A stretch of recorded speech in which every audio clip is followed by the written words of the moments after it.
Salam əziz dostlar, biz yenə Brainring'dəyik. İctimai televiziyada növbəti 26-cı mövsümü ilə Brainring televiziya yarışı və dekabrın 3-cü seçim oyunu bugün efirdədir. Verilişimizə dəstək verənlər bütün bu illər ərzində Heydər Əliyev Fondu, Azərbaycan Respublikası Elm və Təhsil Nazirliyi, o cümlədən Azərbaycan Respublikası Gənclər və İdman Nazirliyidir. Bugün də oyunumuz Crystal Hall'dan yayımdadır və bizə yaratdıqları rahat şəraitə görə buranın bütün əməkdaşlarına minnətdarıq. Verilişimizin baş sponsoru bu mövsümdə də NAR'dır. Verilişin maliyyə sponsoru Bir Bank. Bugün müstəqil hakimlərimiz baş sponsorumuz olanların İctimaiyyətlə əlaqələr üzrə meneceri Anar Məsimov və Kapital Bankın İctimaiyyətlə əlaqələr üzrə proses sahibi Arzu xanım Əliyevadır. DJ pultu arxasında isə DJ Maksim. Dəstək qrupumuz gözəl rəqsləri ilə bizi müşahidə edən Flash qrupunu salamlayaq. Xatırladıram ki, bu mövsüm 16 oyunumuz gözlənilirdi və 15-ci oyunda biz Bilik Kubokunun sahibinin adını biləcək və həmin oyunda oktyabr, noyabr və dekabr ayının çempionları iştirak edəcək. Dəyişməyən baş sponsorumuz Bilik Kubokunun sahibinə dəyərli hədiyyələr hazırlayıb. NAR sənə ən yaxın. Eyni zamanda proqramın maliyyə sponsoru Bir Bank bu kubokun sahiblərinə 3000 manat hədiyyə edəcək. Həmçinin daha bir hədiyyəmiz Elm və Təhsil Nazirliyinin qalib komandalara hər üzvünə bir dənə olmaqla planşet hədiyyəsi var.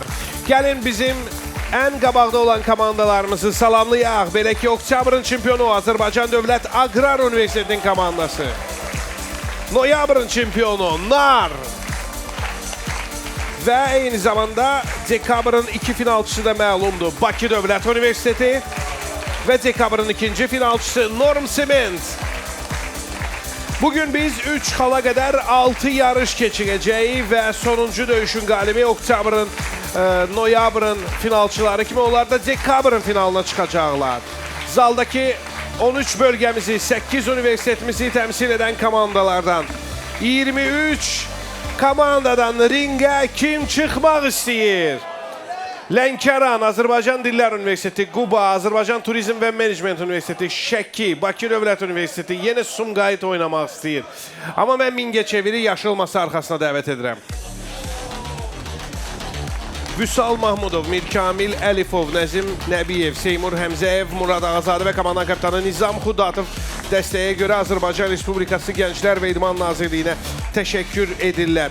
Mingəçevirə rəqib olmaq istəyən kimdir? Bəlkə Yunek, bəlkə Saatlı, bəlkə Sabirabad, yenə Norm Sement oynamaq istəyir.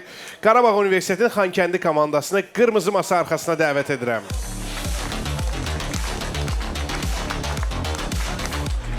İsrafil Kərimzadə, Həmidə Muradova, Əli Bəndəliyev, Emil Ağazadə, Şəmsəddin İsmailov və komandan kapitanı Əlirzə Əhmədov öz yerlərini alırlar.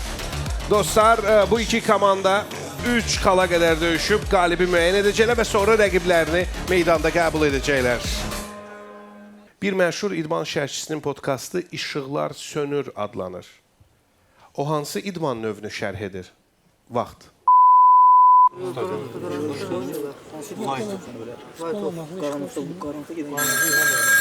Cavab verir Əli Bəndəliyev. Buyursun. Bəlkə bu boksdur. Boks deyil. Qalan 15 saniyə Mingəçevirin. Bəlkə Forma 1-də işıqlar sönür sonra başlayır ola bilər.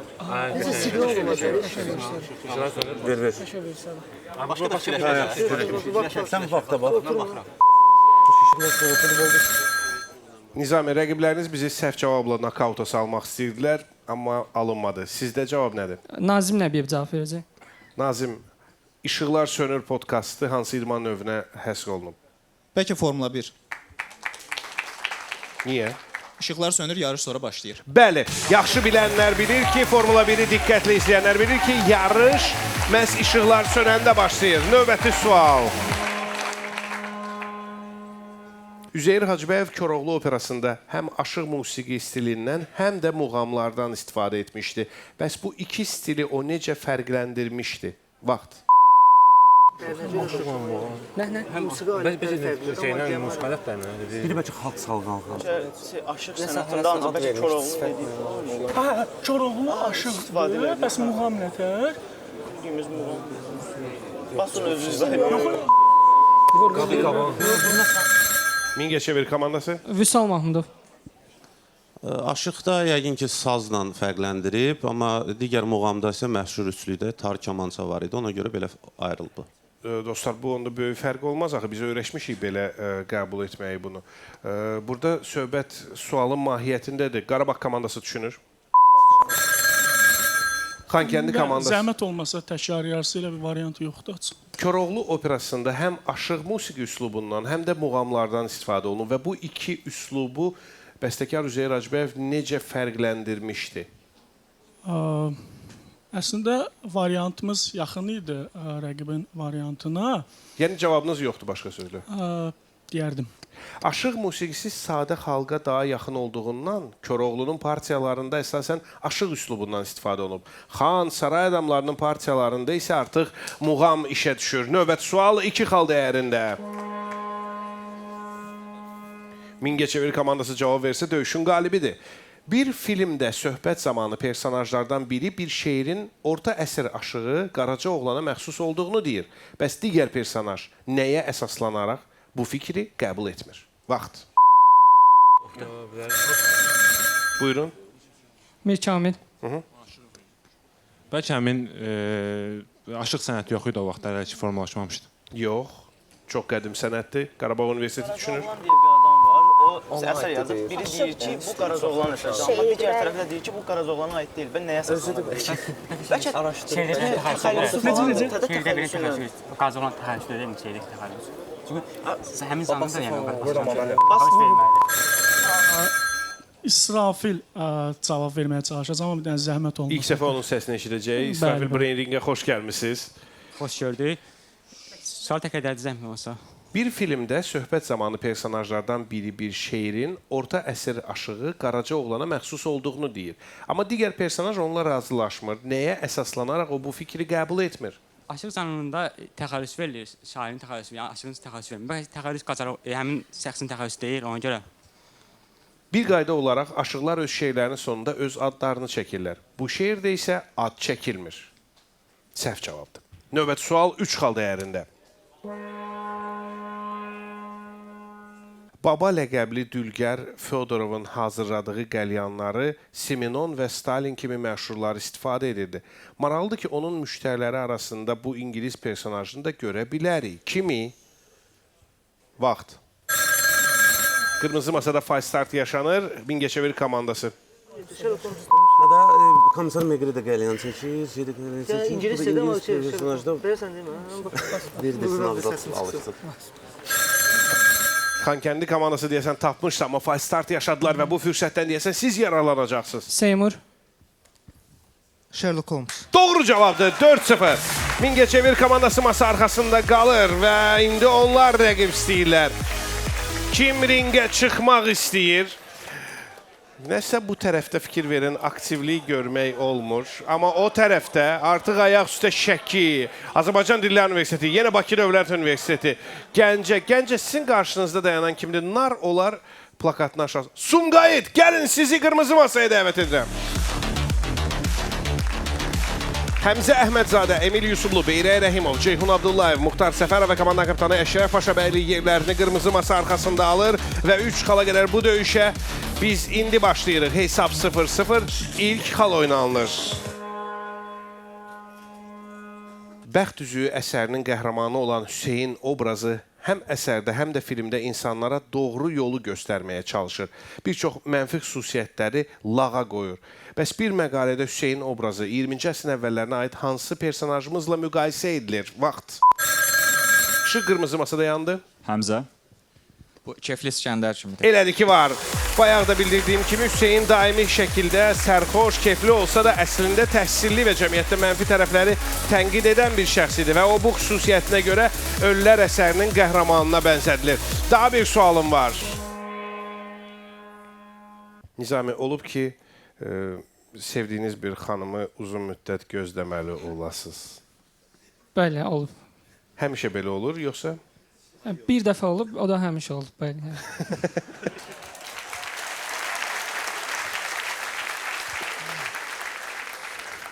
Əşrəf, bəs sizi çox gözlədiblər. Mən də gözlədiblər, bəli. Sizin gözlətdiyiniz olubmu? Yox. Sevgilisini gözləməkdən yorulub başqasına ərə gedən Savanna, Nicholas Sparks'ın hansı iki sözdən ibarət adı daşıyan kitabının baş qəhrəmanıdır? Vaxt. Sevgili Savanna hansı İki sözdən ibarət.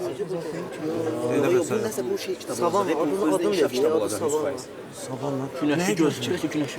Yaxşı. Sumqayıt. Onun səhv eləmirəmsə Bir Gün adlı əsəri var. Ona görə O deyil. Mingəçevir düşünür.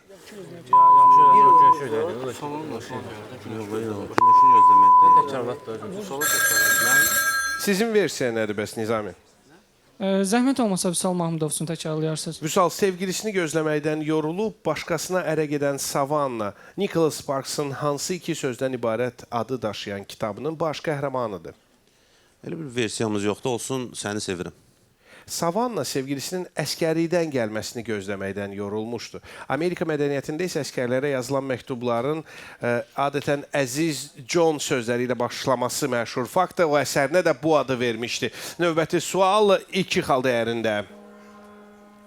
Həkim Jason Funk artıq çəkidən əziyyət çəkənlərə hansı iki faktorların 50-50-yə şəklində işləmədiyini vurğulayır? Vaxt. Faktor 50-50 deyil. 50 kalori çox yaşayır zat. Arıqlama endikmək diyet İki şeylə nəylə arası ilə idman yemək. İdman diyeti bəlkə. İdman arıqlamadı bəlkə. İdman yemək. İşıq nəhayət yaşılmasa da yandı Mingəçevir komandası. Seymur. Bəlkə qidalanma və idman, yəni onlar 50-50 arıqlatmır bəlkə. 2-1 tamamilə doğru cavab və Mingəçevirin hesabdakı üstünlüyü. Oy, rəqib üçün çox riskli vəziyyət yaranır. Sumqayıt indi cavab verməsə bir xal Mingəçevirin olacaq və qələbə də. Dostlar, supermarket arabalarının yeni modelləri dizayn edildikdə Ümumdünya Səhiyyə Təşkilatının hesabatlarına niyə istinad edilir? Vaxt. Amma qida nə Sumqayıt komandası. Yəni bunu ona əsasən dizayn edirlər ki, market arabalarını çox doldurmasınlar və onu daşımaq çətin olmasın və insanlarda səhiyyə ilə bağlı problemlər yaranmasın. Elə deyil, Mingəçevir düşünür. Çox doldurmasınlar. Çox doldurmaq belə problem. Üstün bəlkə diaqnoz var. Məsələn, filan qədər qəbul etmək lazımdır. Onun yerləşəcəyi qədər. Yoxsa müəyyən yer ola bilər. Gündəlik kalori və həftəlik kalorini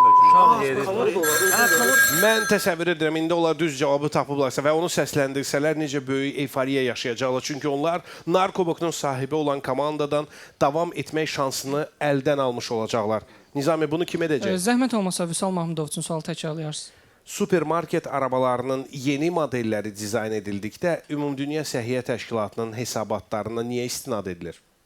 Yeni model yəqin ki, daha çox texnoloji alətlərlə təchiz olunmuş variantda ola bilər. Ola bilsin ki, həmin o qidaların kalori miqdarını da hesablaya bilir və günlük və ya həftəlik müəyyən kalori miqdarından artıq qəbul etmir. Bu başqa məqsədlə edilir. Həmin hesabatlarda insanların orta boyunu öyrənmək və uyğun olaraq həmin ildə çıxacaq arabalara doğru hündürlük təyin etmək üçün istifadə edilir. Daha bir sual. Bu dəfə 2 xal dəyərində. Filoloqların fikrincə hansı dil öz adını Sakit Okean sahilində yaranmasına görə alaraq sonradan Afrikanın içərilərinə doğru yayılıb? Vaxt. Mingəçevir komandası kim cavab verir? İlk saniyədə düymə sıxılıb. Cavab kimindir? Vüsal Mahmudov. Eşidək onu. Buyurun. Cavabınız? Olsun Pasifiko. O deyil. Vüsal masadan qalxmalı olur. Sumqayıt düşünür. Əladır. Qəşəng düzdür. Fatih, səhv eləmirəmsə, Suaxili dilinin adı sahil sözündən yaranıb. Ona görə bu suaxili. Eynən elə. 3-2. Sumqayıt komandası masa arxasında qalır. Onlar döyüşü davam etdirirlər. Xatırladıram ki, 3 xala qədər sizinlə döyüşəcək növbəti komandanı seçirik. Əşrəf, varmı elə bir komanda ki, onlarla heç görüşmək istəməzdiniz? Yəni bizim üçün istənilən komanda ilə oynamaq eyni şanslar deməkdir. Ona görə də Bəs adı S hərfi ilə başlayan hansı komanda ilə oynamaq istəyərdiniz? Yəni səslər Saatlı var, Sabirabad var. Hətta Şəki komandası o qədər oynamaq istəyir ki, indi SH ilə adını deməyə hazırdır.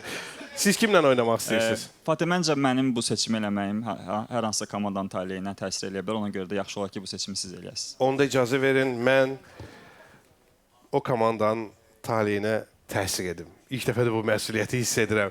Sabirabad komandası sizi yaşıl masaya dəvət edirik.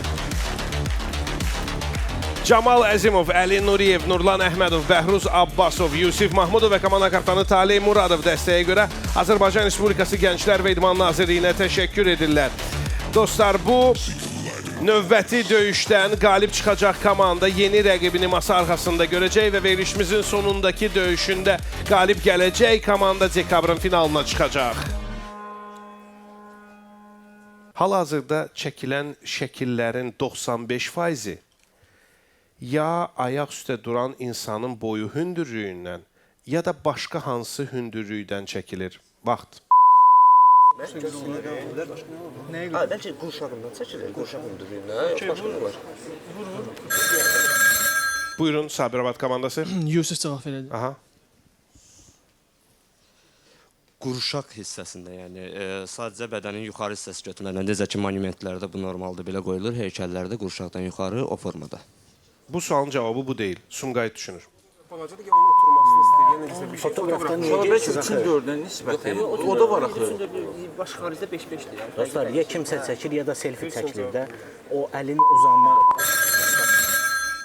Əşqər?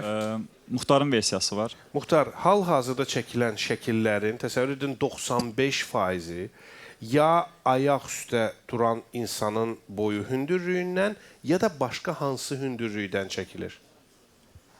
Ayaq üstə duran insan əgər şəkli çəkilən insandırsa, ola bilər... Şəkli çəkilən yox ha.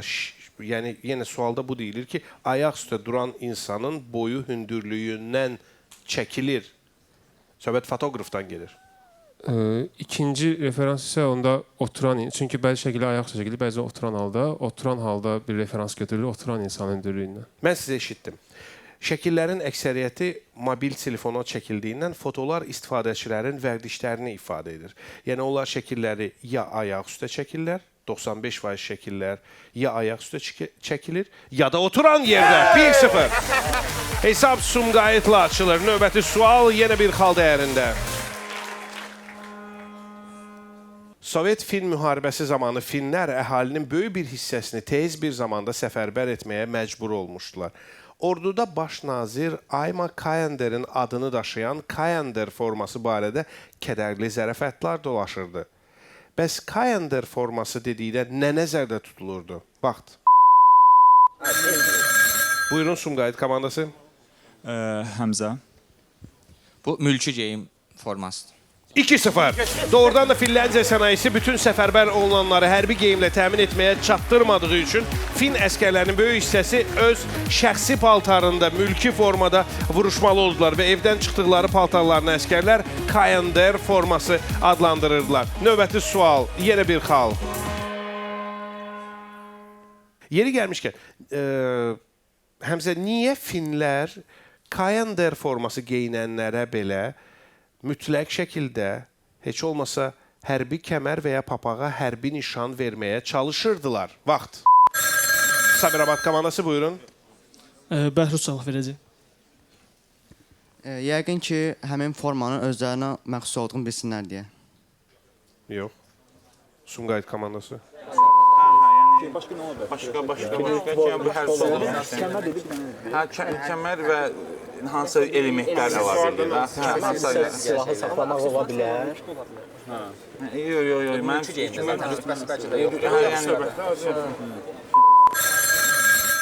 Eşidirəm sizi. Emil üçün zəhmət olmasa sual təkrar eləyərsiniz. Niyə Finlər Kayender forması geyinənlərə belə mütləq şəkildə heç olmasa ya hərbi kəmər, ya papağa hərbi nişan verməyə çalışırdılar?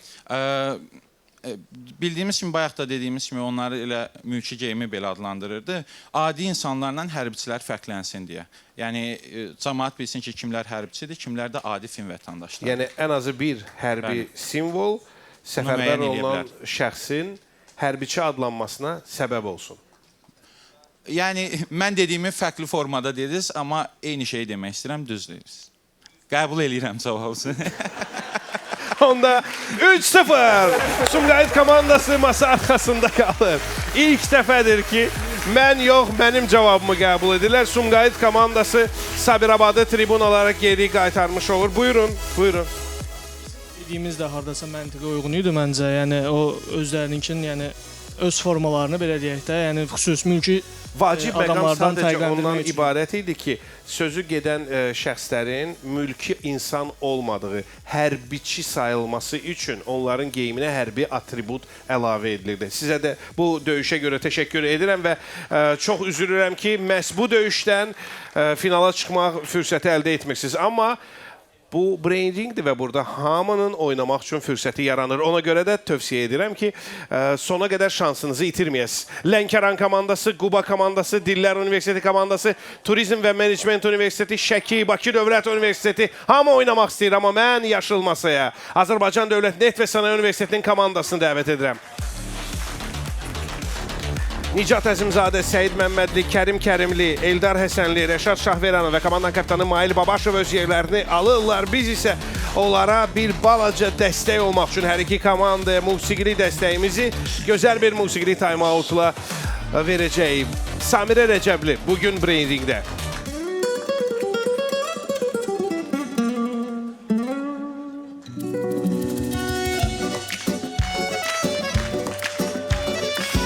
Zamanlar çok sevdim, hayallarım dağıldı, göyden çalma düştü, gördüm sevgin ağıldı. Bir zamanlar çok sevdim, hayallarım dağıldı, göyden çalma düştü, gördüm sevgin ağıldı.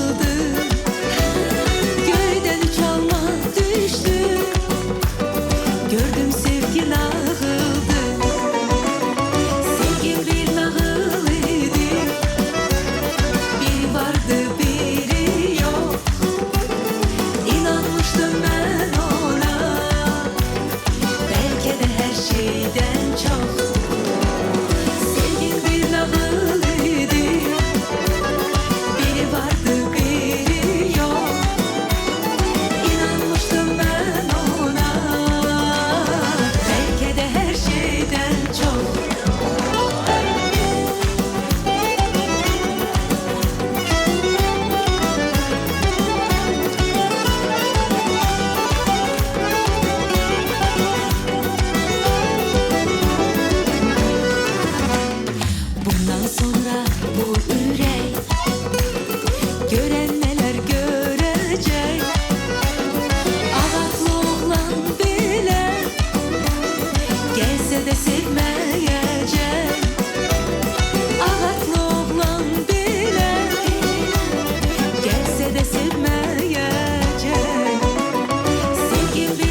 Hoş gördünüz tamaşaçılar. İctimai televiziyada Breyring'e baxırsınız və verilişimizin baş sponsoru NAR-dır. Xatırladıram ki, ölkə xaricində olanda NAR nömrə ilə səyahətinizi sərfəli və dolu-dolu yaşaya bilərsiniz.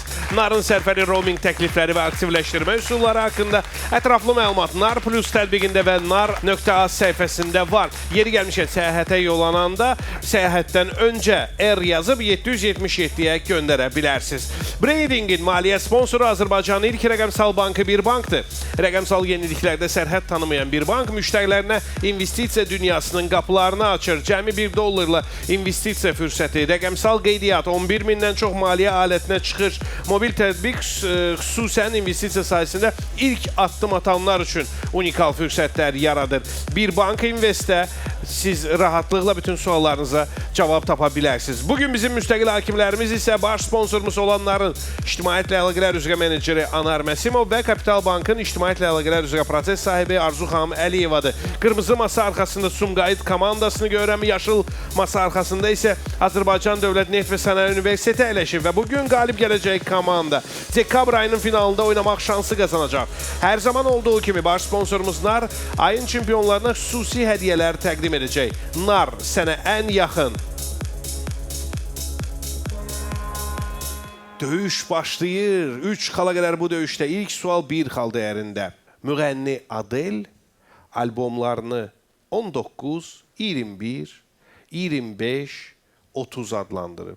Nəyə görə belə adlar seçilib? Vaxt. Buyurun, kim cavab verir Eşkəf? Həmzə cavab verəcək.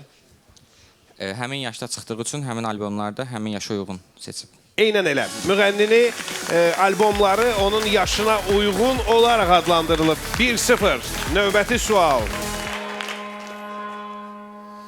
Tony Tetro rəssam Caravaggio'nun rəsmlərini saxtalaşdırmaqda ən həssas məqamın kağızın köhnəldilməsi olduğundan danışır. Yağışlı New Yorkda günəşli və isti iqlim yaratmalı olan rəssam bunun üçün İtalyan dostunun restoranına tez-tez baş çəkir. Burada o nədən istifadə edir? Vaxt. Dövlət Neft və Sənaye Universiteti, buyurun, kim cavab verəcək? Mikroda. Səid çalışacaq cavab versin. Buyursun. Mikrodalğalı soba. Səid deyəsən cavab vermək istəmirdi. Yox, istəyirdi. İstəsəydi düz cavab verərdi. İndi masadan qalxmalı olur, Sumqayıt düşünür. İtalyan mətbəxində isti soyuq. Hə, restoran deyib, ona görə deyirəm. Başqa isti nə olur?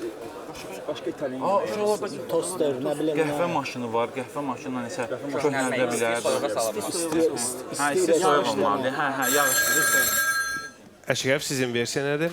Emil səsləndirəcək versiyasını. Biz düşünürük ki, İtalyan restoranında o biraz qəribə səslənə bilər. Pizza bişirmək üçün sobadan istifadə edirdi. Həmin sobaya Burada qəribə heç nə yoxdur. O bəs belə edirdi. 2-0. Sobanın ölçüsü isti və davamlı iqlim şəraitini yaratmaqda köməkliyi göstərirdi. Növbəti sual. Türk truppası ilə çalışarkən rejissor Vaqif Səmədoğlu xorda oxuyan qızların adını yadda saxlamamaq üçün asan bir üsul fikirləşmişdi. O etnik cizgiləri fərqli bu qızlara yeni adlar vermişdi. Bəs adlar hansı prinsiplə seçilmişdi? Vaxt. Dövlət Neft və Sənaye Universiteti, buyurun, kim cavab verəcək? Eldar çalışacaq cavab versin. Eldar, hesab arasında fərqi azalda bilərsiniz. Buyurun. Belə bir versiyamız var ki, onlara özbək, qazaq belə fərqləndirmək üçün onların üz cizgilərinə görə fərqləndirirdi. Hamısı türk millətləridir amma. Ona görə önəmli özbək, qazaq, qırğız adları verirdi. Elə olmamışdı. Masadan qalxmalı olursa Sumqayıt düşünür. Yox, deyək ki, etnik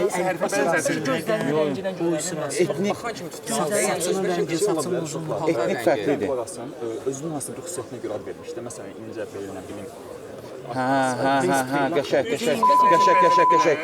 Həmin o sifətləri. Fatih zəhmət olmaz sualı mənim üçün təkrar edərdiniz. Azərbaycanlı rejissor Türkiyəyə gedir və Türk truppasında ona xorla işləmək lazım gəlir. Xordakı qızların adını yadda saxlamaq mümkün deyil, sayı çoxdur. O etnik cizgiləri fərqli bu qızlara yeni adlar verir. Adlar hansı prinsiplə seçilmişdi? Adlar həmin qızların özləri, belə deyək də, hansısa bir xüsusiyyətinə görə seçilmişdi. Məsələn, Məsələn, Qaragöz məsələn və yaxud da Bəstəboy. məsələn. Özünüzü onun yerinə qoysaz, məncə çıxış yolunu tapacaqsınız.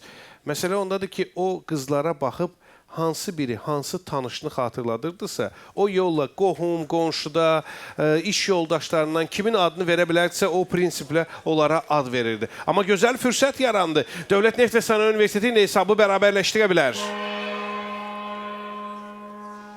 Ümumdünya Qan Donorları Günü hər ilin 14 iyununda qeyd olunur. Bu əlamətdar tarix hansı Avstriyalı həkimin şərəfinə seçilib vaxt? Yaşıl masada fast start yaşanır və bu düyməyə sıxaraq saç ağardan Rəşad masadan qalxmalı olur. Qalan vaxt Sumqayıtındır. Başqa bir hesab. Mənim yoxdur. Yəni Viyanalıdır, hər şey doktoru. Fatih, qan qruplarını müəyyən edən Avstriyalı alim Landsteinerin şərəfinə. Tamamilə doğrudur. 4-0 Sumqayıt komandası masa arxasında qalır. Azərbaycan Dövlət Neft və Sənaye Universiteti isə əfsuslar olsun ki, bu fürsətdən yararlana bilmir. Növbəti döyüşə kim çıxmaq istəyir? Bəlkə Şirvan, bəlkə Naxçıvan, bəlkə Briç. Bu oyununuzdan sonra heç kimin səsi çıxmır, Əşrəf. Nə məsələdir sizcə? Yəni, məncə komandalar hamısı oynamaq istəyir. Yəni, bizim oyunumuzdan asılı olmayaraq. Çünki hamı bura oynamaq üçün gəlir. Ona görə kimi çağırsaz, məncə bir komanda var ki, nə vaxt döyüşə çağırırsan, olan kapitanı sakit belə dayanır, mənə baxır ki, məni çağıracaq, yoxsa yox. Bizi çağıracaq, yoxsa yox. Bu həmişə bir bank komandasıdır. Onları dəvət edirəm, yaşıl masa arxasına. Qarşılayın. Akif Məhərrəmov, Rüstəm Babayev, Raib İsmailov, Rıza Dadaşzadə, Surxay Əlizadə və Gündüz Abbaszadə gəlirlər. Onlar bu döyüşdən qalib çıxsalar, sadəcə daha bir komandaya qalib gəlməklə bugün dekabrın finalına vəsiqə qazana bilərlər. Sumqayıt üçün bu çox önəmlidir. Çünki dekabrın finalına çıxan komanda dekabrın çempionu ola bilir. Dekabrın çempionu Bilik Kubok uğrunda yarışa bilir. Bilik Kubokunu qazanarsa Sumqayıt komandası faktiki olaraq bu mövsümdəki verilişlərimizin sayını azaltmış olur. Biz onda Azərbaycan çempionluğu Bilik Kuboku qazanılan gün biləcəyi və bu Sumqayıt ola bilər. Buna indi iddialı olan, şansları heç də az olmayan Sumqayıt komandasına uğurlar. Amma Birbank komandasına da eşitdikləri bu hekayədən dolayı gözəl bir perspektiv. Niyə də gələcək Azərbaycan çempionu siz olmayasınız?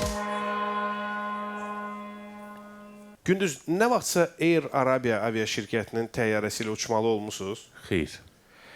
Bu hava yollarına aid təyyarələrdə hər dəfə göyə qalxmazdan əvvəl salonda sərnişin təlimatından başqa nə səslənir? Vaxt. Sumqayıt komandası buyurun. Həmzə. Kəlmə-i şəhadət səslənir. Yox. Masadan qalxırsınız. Bir bank düşünün. Bəlkə o qiblə hansı tərəfdə? Yox. Hə, o da ola bilər. Yox, hərdə qiblə yox. Azan ola bilər mi? Azan ola Namaz vaxtları, azan vaxtları, azan, qiblə istiqaməti yox. Azan ola bilər. Səsləndirmə. Azan niyə səslənsin ki? Uçan vaxtı. Səfər namazını zad verib, səfər namazı olanlar üçün. Deyə bilmir də, yönün dəyişir. Yox. Eşidirəm sizi Gündüz. Zəhmət olmasa Akif Məhərrəm olsun, suala səsləndirə bilərsin. Akif, təsəvvür edin ki, siz qeytə yaxınlaşırsınız. Qeytdən görünür ki, sizi Air Arabia şirkətinin təyyarəsi gözləyir. Daxil olursunuz salona. Aydın məsələdir ki, sizə kəmərləri bağlamaq tövsiyə olunur. Video təlimat ekranlara çıxır. Həmçinin təyyarə bələdçiləri dəhlizdə dayanıb fərqli işarələr sizə göstərməklə ona sizə uyğun olan təlimatı səsləndirirlər və bundan sonra nə səslənir? Ola bilsin, azan səslənir. Yox. Çox qəribədir ki, azan da, kəlmə-i şəhadət də o məqamda səslənə bilməz. Həmin məqamda adətən sadəcə qısa bir dua səslənir və uçuşa gedənlərə, belə deyək ki, sağ-salamat çatmaq bu dua ilə arzu edilir. Növbəti sual 2 xal dəyərində. Bunun zarafatçıl məqsədlə edilən, içinə un və ya su qoyulan aldadıcı növləri də mövcuddur. Söhbət nədən gedir? Vaxt. Raib İsmailov. Raib, səhv etməyin. Biz belə düşünürük ki, bu pinyatadır. Tam doğru cavabı 2-0.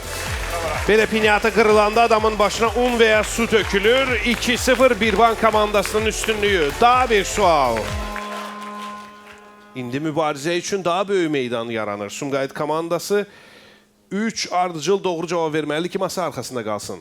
Əşrəf, Tuamotu adalarının sakinlərini müşahidə edən Tur Heyerdal heyrətlə qeyd edirdi ki, bunun istifadə edilməsi diş kariesinə səbəb olmur. Bəs söhbət nədən gedir? Vaxt.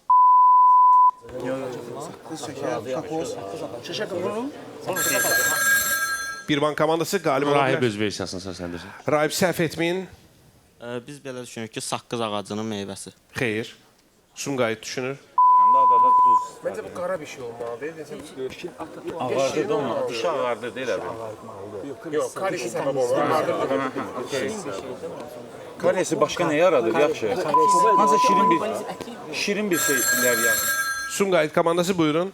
Zəhmət olmasa Emil üçün sual təkrar edərsiniz. Emil, Tuamotu adalarının sakinlərini müşahidə edən Tur Heyerdal heyrətə gəlmişdi və deyirdi ki, sənin bunun istifadə edilməsi diş kariyesinə səbəb olmur. Söhbət nədən gedir? Belə versiya gəldi ki, dəniz duzu.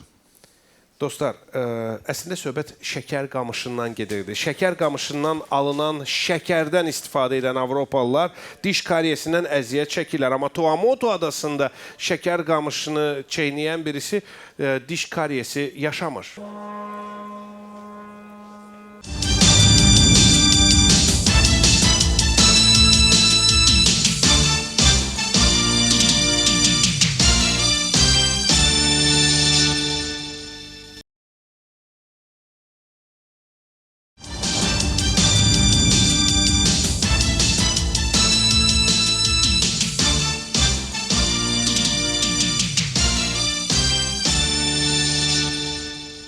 Onun ötən əsrin 30-cu illərində Meksika səfəri zamanı qanlı zireh daşıyan Hindu adını seçmək istəyindən danışılır.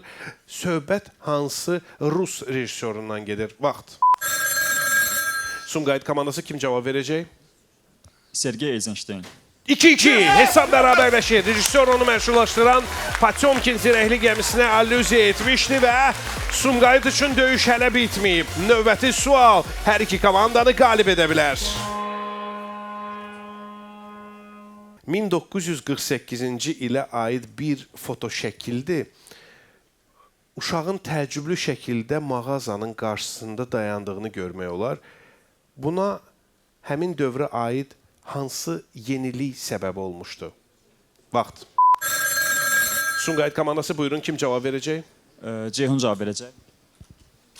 Biz düşünürük ki, bu televizordur. Tamamilə doğrudur. O zaman televizorların mağaza vitrininə qoyulması o uşaqda heyrət doğurmuşdu. 3-2 Sumqayıt komandası bu suala doğru cavab verməklə Birbankı tribunalara geri qaytarır. Və qalır nə? Qalır bircə komanda. Hansı komanda çıxacaq? İndi əlbəttə hamının səsi gür gələcək çünki. İndi cəmi bir döyüşdə qalib gəlmək lazımdır ki, dekabrın finalına çıxasan. Dillər Universiteti istəyir, Lənkəran istəyir, Quba istəyir, Bakı Dövlət Universiteti, Nar Plus komandası, hətta Tibb Universitetinin üzündə mən oynamaq həvəsini sezirəm. Sizi dəvət edirəm yaşıl masaya. Fərid Məmməd Hüseynov, Arzu Musayeva, Cavid Əhmədov, Pünhan Dadaşov, Aydın Cəfərov və Fərid Əhədli öz yerlərini alırlar. Onlar qalib gəlsələr, xatırladıram ki, dekabrın finalına vəsiqə qazanmış olacaqlar. Amma bu, bugünkü verilişin son döyüşüdür deyə, dekabrın finalında uğur gətirsin deyə nar komandalardan birinə 4-çi nişanlı hədiyyə edəcək. Bu 4-çi nişanlı sinəsinə taxacaq komanda bu məqamda, bu vacib nüansla özünə immunitet qazanmış olacaq. Diqqət. Vaxt. Və budur, Aydın Cəfərov öz komandasına 4-çi nişanlı qazandırmaqla özünü masa arxasında ikinci belə nişanla 2 dəfə saxlamaq fürsəti əldə edir. Yaxşı, davam edə bilərik. 1927-ci ildə Bakıda siyahıya alma zamanı şəhər əhalisinin son 3 ildə 75 min nəfər artdığı məlum oldu. Həmin il Bakı hansı siyahıda 4-cü yerdə qərarlaşır? Vaxt. Aha, qəşəng. Sumqayıt komandası. Bu həmin dövrdə Azərbaycan SSR-in ən böyük şəhərləri arasında 4-cü yerə qaldırmışdı Bakını. Xeyr. Tibb Universiteti düşünür. Biraz elə bir bəsitdir. 75 min ən tez artan, əhalisi artan, Reydosda görə elə bir siyahı olmaz da. Mən diqqət edirəm. Bu mənə verəsən təkrarıya. Əhali artan elə bir siyahı.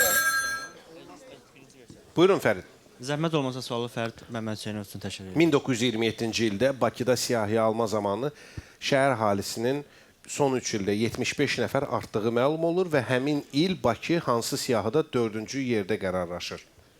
SSR-nin ən çox, yəni ən yüksək əhaliyə sahib olan siyahısında 4-cü yerə qalxır. Bu isə doğru cavabdır. 1-0. Yəni Azərbaycan SSR-nin yox, ümumiyyətlə SSR-nin ən çox insan yaşayan şəhərləri arasında 27-ci ildə Bakı 4-cü idi. Növbəti sual. Hilda Etzbiu şirniyyatın qoxu və xatirələr arasındakı əlaqəsindən danışarkən təəssüflə bu fransız şirniyyatının çox dadsız olduğunu bildirir. Bu şirniyyatı yadınıza sala bilərsiniz. Vaxt. Tibb Universiteti komandası buyurun. Günhan cavab verəcək. Xatirələrlə bağlıdırsa ola bilsin Madlen peçenyesidir bu. 2-0, bəli. Təbii ki, müəllif itirilmiş vaxtın axtarışında əsərində qəhrəmanın Madlen peçenyesini yeyərək uşaqlığını yada saldığı epizodla paralel aparır və sözün açığı mən onunla hardasa razıyam. Madlen peçenyesi bir o qədər də dadlı deyil. Peçeni də deyil, bir keks kimi bir şeydir. İndi isə sizdən növbəti dəstəyi almaq istəyirəm. Çünki növbəti sual faktiki olaraq bu döyüşün aqibətini həll edə bilər. Ola bilər ki, Tibb Universiteti bu suala cavab verir və dekabrın finalına çıxır. Mən özüm seçməyə çətinlik çəkdim.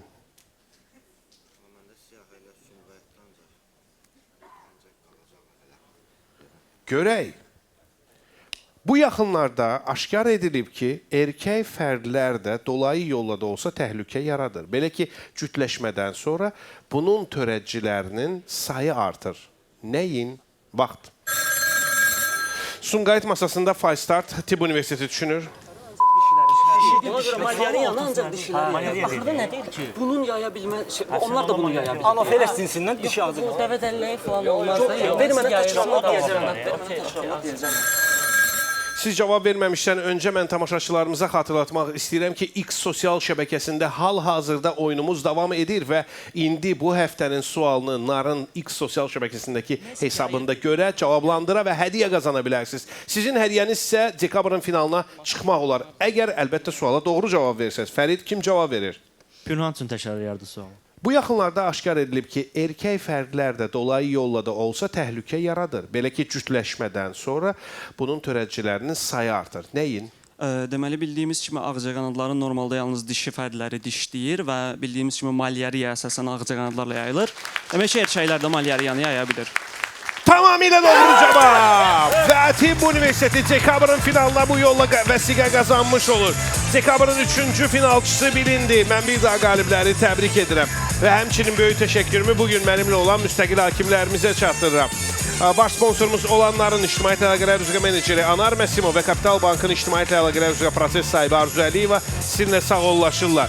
Çox parlaq oyunuyla Sumqayıt komandası bugün yadda qaldı. Amma ki, son məqamda 3 xallıq döyüşdə Tibb Universiteti onları qabaqlaya bildi. Görək gələn həftə finalda kimin bəxti üzünə güləcək. Bax, belə desəm daha doğru olar. Gələn həftəyə qədər.